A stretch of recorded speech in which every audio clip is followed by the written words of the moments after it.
Sedihnya Rifki, hadiah umroh yang dimenanginya dari Jalan Sehat diganti televisi dan dispenser.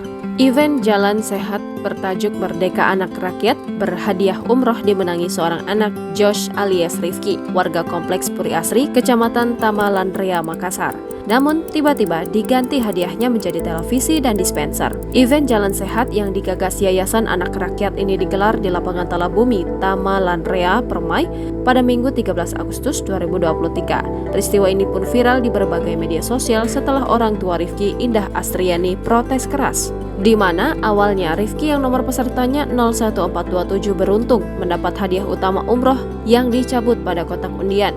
Rifki pun dipanggil MC ke atas panggung. Namun ketika sudah di panggung, tiba-tiba panitia membatalkan hadiah umroh tersebut dengan alasan pemenang masih berusia cilik, walaupun sudah memiliki nomor induk kependudukan. Usia yang masih kecil dinilai belum punya hak memilih pada pemilu 2024 mendatang. Rifki pun langsung sedih dan menangis. Melihat hal itu, panitia kemudian menggantikan dengan hadiah televisi dan dispenser. Jelas sangat jauh dari hadiah utama umroh yang menjadi haknya. Indah Astriani pun langsung melayangkan protes keras kepada panitia dan mempertanyakan hal tersebut. Menurutnya, hadiah utama tetap harus diberikan karena undiannya naik, apalagi saat itu dia ada di lokasi kegiatan mendampingi anaknya. Kalau alasan anak saya masih kecil dan belum bisa memilih, kan ada saya. Ini jelas tidak adil bagi kami. Anak saya tidak berhenti menangis, haknya dirampas. Masa hadiah umroh digantikan TV dan dispenser? Katanya.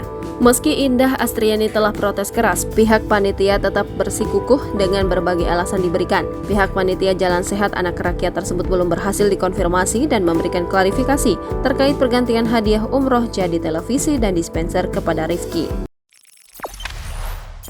Jangan lupa subscribe, share, komen, dan like ya!